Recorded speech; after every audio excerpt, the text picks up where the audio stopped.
सपने हैं लहरे, मंजिले हैं दूर, युवा तुम कुड़िया, हाथ तेरा मिले जरूर। यूपीएससी जेपीएससी बीपीएससी का कठिन है सफर, मेहनत से लिखेंगे इतिहास, न छोड़ेंगे कोई कसर, कोई कसर। आगे बढ़ ना रुक ना हार मान, युवा का साथ लगा दी है जान। पढ़ाई का जोश दिल में उम्मीदें जगाएंगे, आईएएस आईपीएस पीडीओ भी हम बन के दिखाएंगे। है हमारे रास्तों में साथ युवा तुम कुड़िया का हाथ।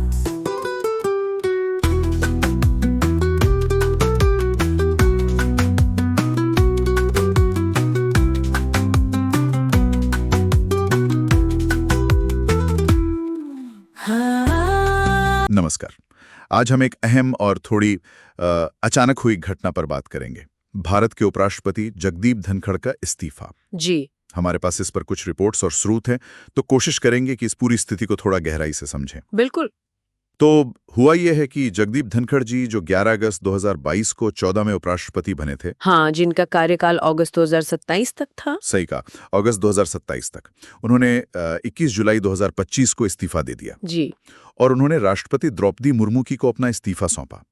इसमें संविधान के अनुच्छेद 67 क का जिक्र है और वजह बताई है स्वास्थ्य। हाँ, उनके इस्तीफे पत्र में तो यही लिखा है कि वो स्वास्थ्य को प्राथमिकता दे रहे हैं, डॉक्टरों की सलाह पर। लेकिन क्या बस इतनी ही बात है? मतलब क्या यही पूरी तस्वीर है? देखिए, आधिकारिक तौर पर तो यही कारण बताया गया है, पर हाँ, ये भी है कि हमारे जो स्रोत हैं वो बताते हैं कि विपक्षी दलों के नेता और कुछ राजनीतिक विश्लेषक दूसरी बातों पर भी उंगली उठा रहे हैं। जैसे कि कोई राजनीतिक दबाव हो सकता है या शायद सरकार के साथ कुछ मतभेद।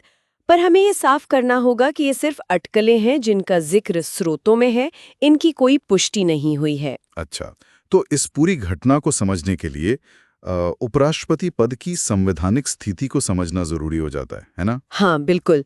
देखिए, संविधान का अनुच्छेद 63 वो भारत में उपराष्ट्रपति पद की व्यवस्था करता है। ठीक है। और अनुच्छेद 64 के मुताबिक उपराष्ट्रपति जो हैं वो राज्यसभा के पदेन सभापति होते हैं। मतलब उन्हें अलग से चुना नहीं जाता सभापति के लिए, वो पद पर होने की वजह से ही सभापति होते हैं। हाँ, एक्स ऑफिशियो चेयरमैन। जी, एक्स ऑफिशियो। फिर है अनुच्छेद 67 जो कहता है कि उपराष्ट्रपति का कार्यकाल 5 साल का होता है। 5 साल। हाँ, लेकिन वो इससे पहले राष्ट्रपति को संबोधित करके अपना इस्तीफा दे सकते हैं। ओके। और एक दिलचस्प बात यह है कि संविधान ये साफ नहीं करता कि राष्ट्रपति को वो इस्तीफा स्वीकार करना ही पड़ेगा या नहीं। हाँ, पर आमतौर पे इसे एक औपचारिकता ही माना जाता है, मतलब मान ही लिया जाता है। ये इस्तीफा, ये हमें इस सवाल पर लाता है कि फिर अगर पद खाली हो जाए, जैसे अब हुआ है, तो संविधान क्या कहता है, आगे क्या होता है? हाँ, तो इसके लिए अनुच्छेद 68 है। ये कहता है कि अगर उपराष्ट्रपति का पद खाली होता है, चाहे मृत्यु से, इस्तीफे से या किसी और कारण से, तो जितनी जल्दी हो सके। कितनी जल्दी? कोई समय सीमा है? हाँ, आमतौर पर 60 दिनों के अंदर, 60 दिन के भीतर नया चुनाव कराना जरूरी है। और ये चुनाव कैसे होता है? इसके लिए एक निर्वाचक मंडल होता है जिसमें संसद के दोनों सदन यानी लोकसभा और राज्यसभा दोनों के सदस्य वोट डालते हैं, सभी सदस्य। हम अक्सर सुनते हैं कि ये देश का दूसरा सबसे बड़ा संवैधानिक पद है, लेकिन संवैधानिक तौर पर इनकी मुख्य जिम्मेदारियां क्या होती हैं? जी, बिल्कुल सही। दूसरा सर्वोच्च पद। मुख्य भूमिकाएं 2 हैं। एक तो जैसा हमने कहा, राज्यसभा के सभापति के तौर पर सदन की कार्यवाही चलाना। हाँ। और दूसरी, अनुच्छेद 65 के तहत अगर मान लीजिए राष्ट्रपति उपलब्ध नहीं है या उनका पद किसी वजह से खाली है, तो वो कार्यवाहक राष्ट्रपति के तौर पर काम करते हैं। अच्छा। इसके अलावा जाहिर है वो देश विदेश में अलग अलग कार्यक्रमों में भारत का प्रतिनिधित्व भी करते हैं।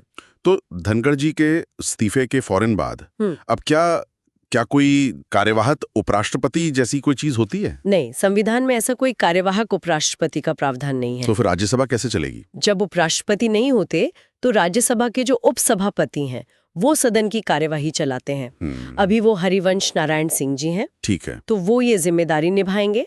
और सबसे अहम बात, जैसा मैंने कहा, 60 दिन के अंदर नए उपराष्ट्रपति का चुनाव करवाना होगा।